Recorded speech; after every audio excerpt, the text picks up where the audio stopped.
السلام عليكم. هلا بأخوي زيكو مليان. هلا بالعباس المليان رجوله.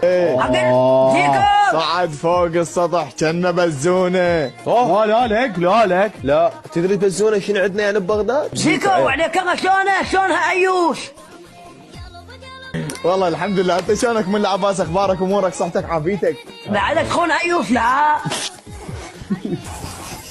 قدلتك عوجه مزين يمن. انت متعلم على ايوش وانا ريال شيخ العشيره وهاي نحن. زين سؤال، انت ليش ما عندك غير موضوع الا موضوع ايوش؟ ايوش ترى حق الزيكو، ايوش ترى حق الزيكو. عباس قالك مفتوح. هذا لابس هذا غم، هذا شي ما اعرفه. ايوش ابلع كتم، انت خربقت الوضعيه. قلت لكم انا اخوكم الصغير وبغيت اعلى من عند التانتيمات.